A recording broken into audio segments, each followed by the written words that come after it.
أنا أحمد عبد العزيز، نحات مصري، أستاذ في كلية الفنون الجميلة جامعة حلوان.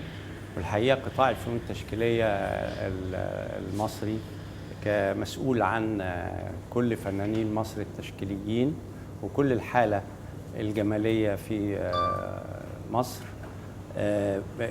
بيعمل لي احتفاء بمرور 60 سنة على بدايتي لرحلة الإبداع، وخاصة يعني في فن النحت، بعد مسيرة طويلة جدا حفتها برضو الموهبة وأثقلتها بالعلم، يعني لغاية ما وصلت إلى درجة أستاذ بالجامعة.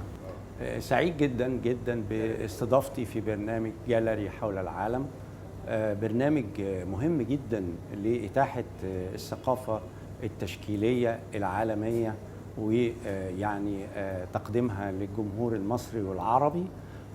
وبشكر طبعا صديقي المخرج الكبير جدا إسماعيل بكر على تشريفه لي النهارده في المعرض، ومعاه الكابتن طيار ناصر الخرجي واصدقائي، ويعني اهتموا بشغلي وعايزين يقدموه بشكل منهجي وعلمي واحترافي، بحيث ان النحت كمان مهم. النحت ده عباره عن كتله من الضوء، وازاي النحات وبيشترك معاه المخرج او المصور الفوتوغرافي بانه يقدمها في ابهى صوره ليها، وهو ده التاثير البصري المطلوب علشان نقدر ننقل بيه الموضوع أو الفكرة أو الفلسفة الجمالية اللي هي أصلا هي هدف من أهداف برنامج العظيم ده.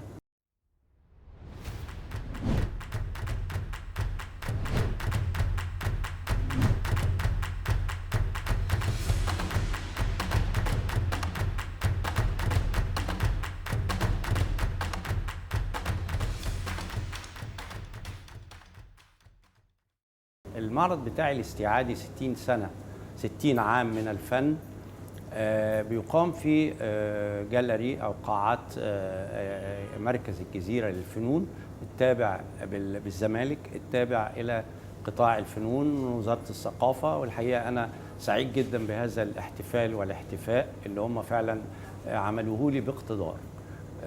وأنا بعرض فيه مجموعة من الأعمال النحتية اللي هي انتجتها من خلال مراحل عديدة جدا على مدى 60 عام، بداية من سنة 1961 لغاية 2022، ما بين تخللتها الأعمال من القرية على حدث العبور العظيم، على تأثري طبعا وعمل ستايل أو منهج أو أسلوب ليا بيعتمد كل شوية وبيتطور مع كل أحداث ومع كل أفكار ومع كل صقل علمي، ومع تخصصي كأستاذ للنحت الميداني أو فنان في الحركة التشكيلية المصرية والعربية والعالمية، لأن أنا عرضت بره في الخارج وليا مقتنيات في متاحف في أوروبا وفي أفريقيا وفي السعودية، آسيا.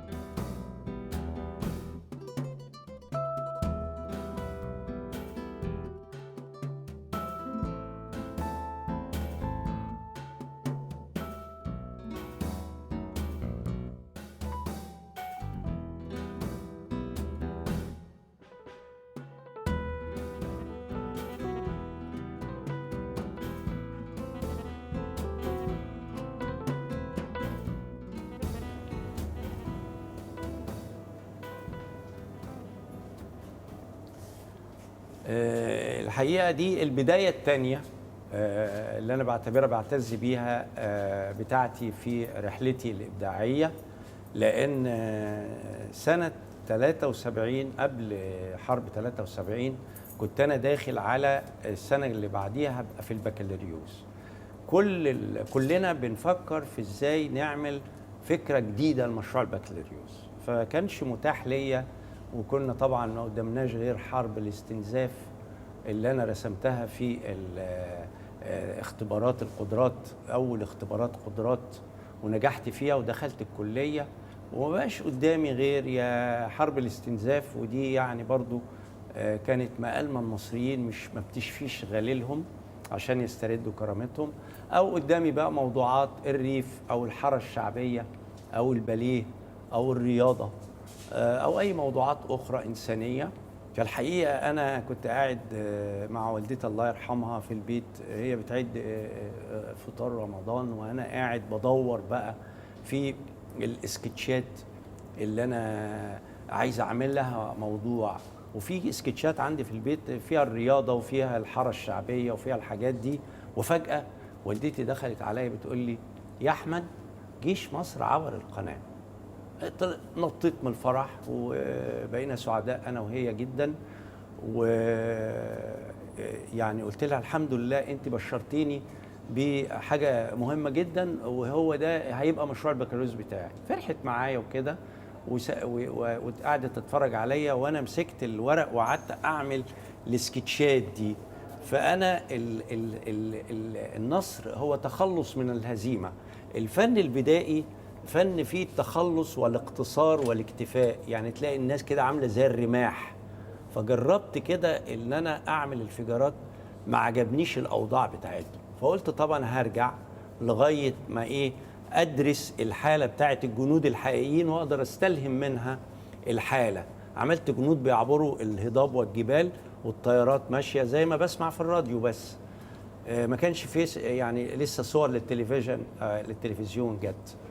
وبعدين انا عملت عمليه خلط او مزج من الاستغناء اللي هنا ده والاكتفاء الى الحاله الهندسيه الجيومتريكال دي للاجسام، مع السهم مع الرمح مع الهرم، مع طلع لي الشكل اللي هو هيسود بعد كده في كل الاعمال بتاعتي، اللي هو الشكل المسلوب. الشكل المسلوب سهل التعامل وسهل الاختراق وسهل ان الحركه، وهو ده اللي حصل فعلا في الانتصار. فرحت واخد منه الحاله بتاعت الجنود بتاع العبور ديت، وهم فرحانين، مليانه اقواس ومليانه اشكال. ما فيش اسلحه، ما كنتش لسه اعرف الاسلحه هي ما ايه، اديني بسمع وخلاص انهم عبروا. والاقواس بتاعت الفرحه بتاعت وهم بيهللوا الله اكبر للنصر، والهضاب اللي هم يعبروها، وبقت حاله.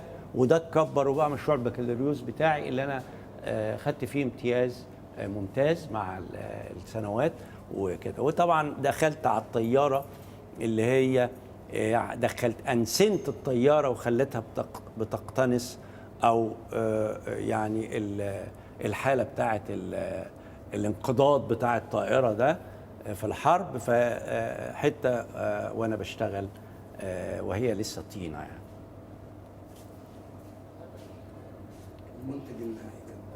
المنتج النهائي كان ده، وبعد قبل الصب يعني بعد كده انا صبيت الشغل حجر صناعي واتثقل، والحقيقه فقد للاسف في المكسيك، سافر وما رجعش.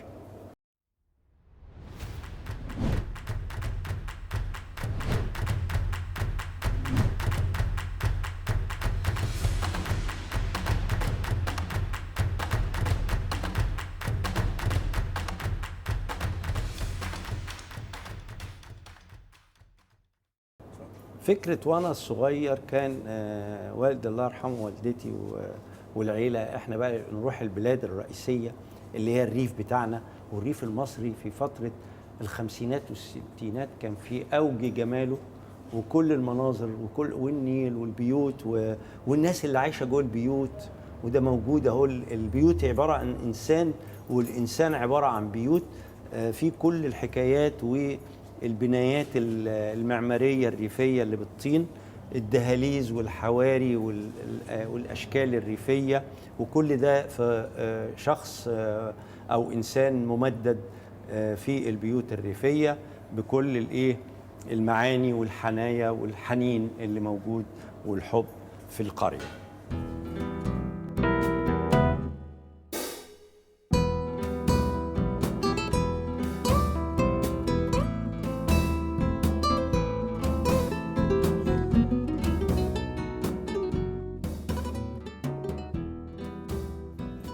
الحقيقة دي البداية الحقيقية ليا، البداية الأولى اللي أنا سعيد بيها جدا، لأن في زيارتي للقرية شفت الحياة المصرية الهادئة والطيبة بتاع الناس والروح الجميلة في الحياة، والناس كلها بتنتج، والناس كلها فيها قناعة، والناس كلها فيها خير.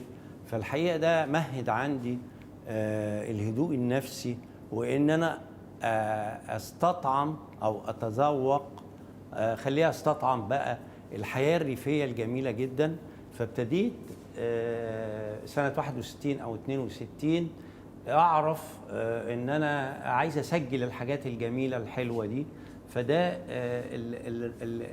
أنا عندي مجموعة كبيرة من ده، إنما اخترت ده على أساس إنه فيض الفلاح وهو بيروي أرضه ومتعايش مع الحيوان، متعايش مع الأشجار والنباتات والمية وكمان الآلة، والفلاح جايباله الأكل من البيت ومستنياه عشان يستريح من التعب.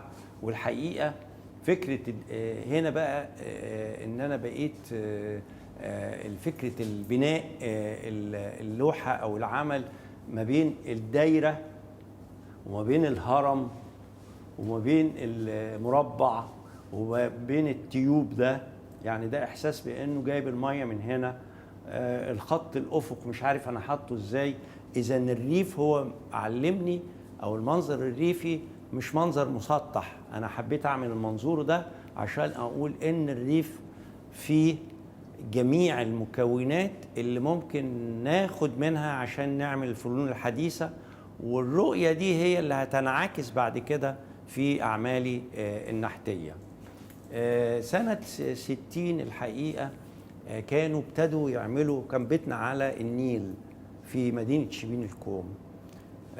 والحقيقة أنا يعني لو سمح لي المخرج الكبير إسماعيل بكر إن احنا هنبقى ناخد الأعمال دي ونعمل لها ديسكرايب أو شرح لظروف إنتاجها بالتفصيل، بس احنا بنعمل نوع من الإيه يعني الرحلة كده سريعة حوالين الأعمال كلها. سنة 60 ابتدوا يعملوا الكورنيش بتاع النيل، ففي الأقاليم والمدن الرئيسية زي شبين الكوم جابوا صحيت الصبح لقيت فيه أحجار كده دبش موجودة قدام البيت، احنا مستغربين هيعملوا إيه.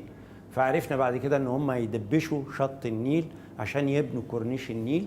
فجمعت شوية أحجار وابتديت يعني أشتغل عليها رأس طفل. وكان والدي الله يرحمه عنده أدوات وعنده عدد وعنده حاجة استخدمتها وعملت الأشكال ديت. من ضمن برضو الحاجات اللي في الريف المصري أو المدن كان في حاجة الشوار بتاع العروسة، يعملوا زي الهودج كده وينقلوا العفش بتاعها والمخدات والأكل والسبيتة اللي فيها الأكل والبتاع والزير بتاع المية والأكل بقى الفراخ والبط المتحمر وكل التجهيز بتاعها على جمل معمول ليه كده شرب يتمروح في الهواء يعمل فرحة كده بساطة.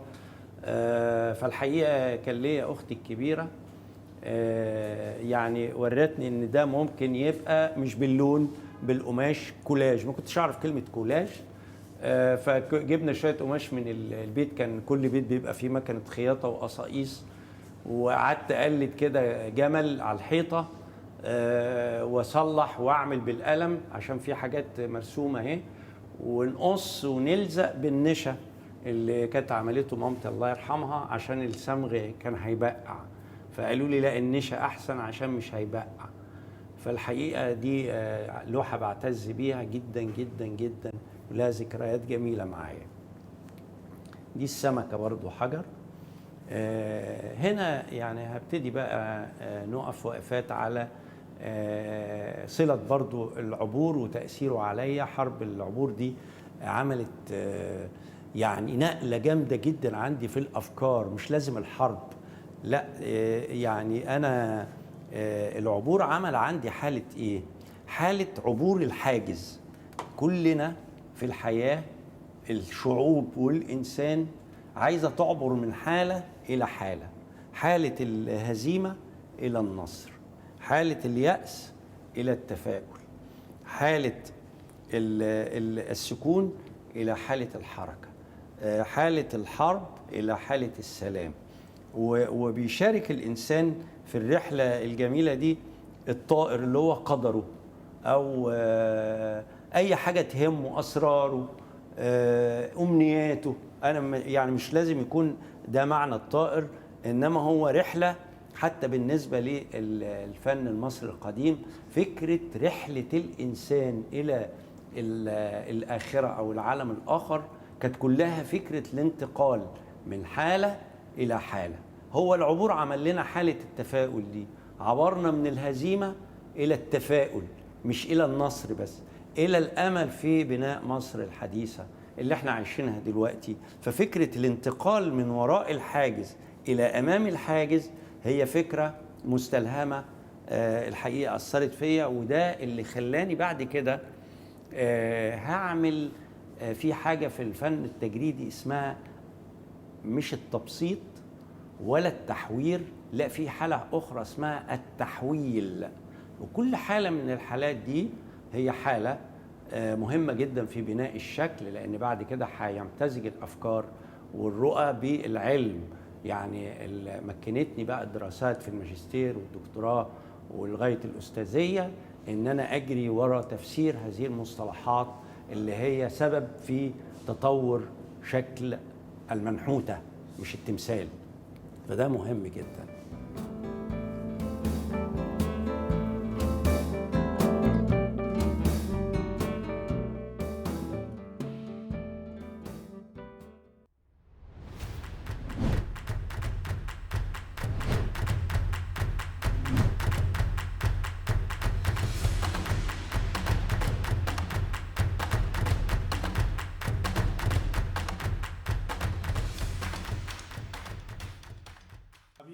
دكتور احمد عبد العزيز عامل معرض استعادي، والمعرض ده رغم ان انا عارف تقريبا معظمه الا انا بستمتع بالاعمال بتاعته وجاي ازوره واهنيه على الاوسكار اللي خده من اعز حاجه عنده من طلابه. الله الله الله. بس الاستاذ الفنان الكبير البروفيسور احمد عبد الكريم زميل رحله طويله في الابداع بتاعنا. هو مبدع كبير جدا ومرتبط بالحاله اللي احنا بنقول عليها البيئيه، ان هو بيحب قوي البيئه المصريه بكل مكوناتها، وواقف على الموضوع ده وكل شويه بيبهرنا بشويه عناصر. وهو لحسن الحظ سياده المخرج اسماعيل ابو بكر مخرج كبير جدا، هو عامل معرض في قاعه النيل هنا في الزمالك، وفي بقى تحف بقى وحاجات جميله. شكرا كتر خير.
الحقيقة أنا بحب الحتة دي لأن هي تقريبا مصر، يعني هي اسمها نهر النيل.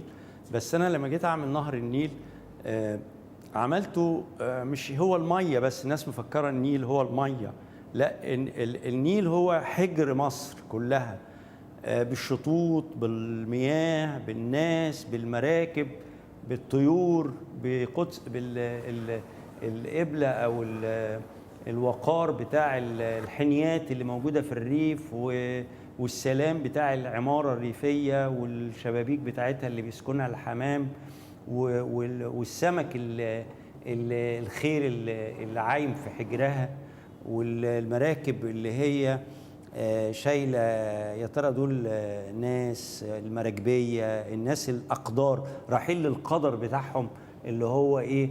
الجلال بتاع القبلة أو الحرم أو الحنية أو العمارة اللي هي الأم، يعني وهي بتحتضن كل اللي ساكنين على أرضها من جميع العالم. يعني هي مصر بلد بتجمع كل حاجة فيها، بيبقوا ضيوف بس يبقوا من أهلها. فأنا حبيت أعمل الحضن ده.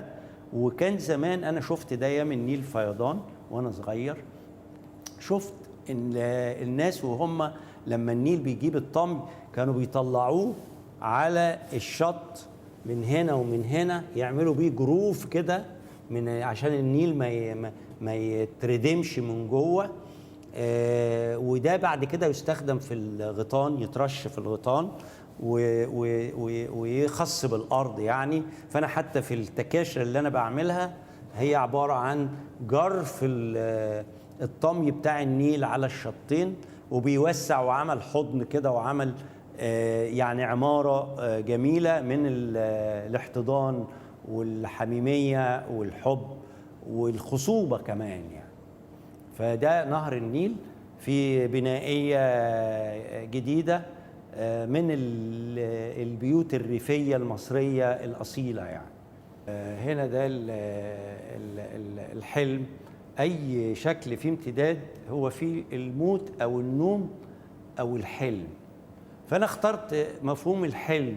مفهوم الحلم ده هو عبارة عن إن الجسم بيترتب من أول وجديد، وبتتوزع التوازنات بتاعه الكتل حتى بتاعته، بتصحح مواقعها، وبنصحح الافكار، وبنبقى في منظومه كده موسيقيه سلسه الرؤيه. وطبعا الشكل الغريب ده لان احنا بنشوف احلام غريبه، وبنشوف يعني بننام كده. حاله النوم هي نفسها حاله ربنا سبحانه وتعالى خالق حاجات انت لما تقعد تتعمق فيها، يعني ايه الحياه وايه الموت وايه النوم. يعني فكره النوم دي رساله من ربنا بقدرته باعتها للانسان علشان يخليه يستريح، وكمان وهو نايم يستمتع كانه بيشوف كمان سينما او بيشوف حاله جديده. يعني بيعمل فلتريشن لينا. الحلم ده الاحلام الجميله طبعا، ودايما الناس اللي حلوه وقلبها حلو تحلم احلام حلوه، فكله برضه بحسابه يعني.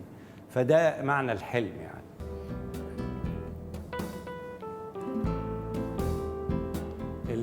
القطعه دي حلوه جدا، انا بحبها برضه.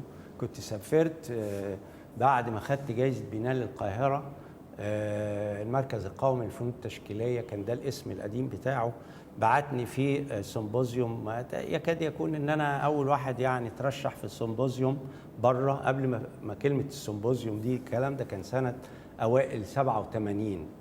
ورحت المونتينيجرو دي على الادرياتيك، ولها صخور عجيبه جدا، مش له رخام وله حجر جيري وله حجر رملي، حجر لونه غامق. وعملنا تمثال كبير في الحديقة بتاعة مدينة أو قرية دانيلوغراد. فالحقيقة بعد ما خلصنا عملوا لنا حفلة شوي كده على الجبل وبتاع، وجابوا لنا واحدة بتغني، وأنا طبعا لا عارف هي بتقول إيه ولا حاجة، إنما عجبني في الجو والجو الجبلي ده والفرحه بتاعت انتهاء السيمبوزيوم وكلنا فرحانين وبنحتفل ببعض. كانت هي بتغني حاجه انا مش عارفها، بس الموسيقى بتاعتها وصوتها كان جميل جدا. حالة إنسانية فريدة كده، فالحقيقة سجلتها في التمثال ده وعملت بقها بأنه هو في ألغاز ولوغاريتمات أنا مش فاهمها، وكمان الحنجرة بتاعتها عليها النوتة الموسيقية واللولي أهو اللولي اللي كانت لابساه بالليل كان طبعا ليه حالة، والحلق بتاعها والعينين بتاعتها اللي فيها تعبير معين يعني. الحقيقة أنا بشكر المخرج الكبير إسماعيل بكر على استضافتي في البرنامج العظيم بتاعه اللي هو جاليري حول العالم، بما يعرضه من أعمال الفنانين من كل أنحاء العالم، وبيعرضوا للمتذوقين والباحثين عن الجمال. إن شاء الله هيبقى معانا لقاءات كتير نعرض فيها بقية أعمالي، زي الأعمال الميدانية اللي أنا اتنفذت في الميادين أو المدن الجديدة أو المنشآت العامة زي مجلس الوزراء المصري.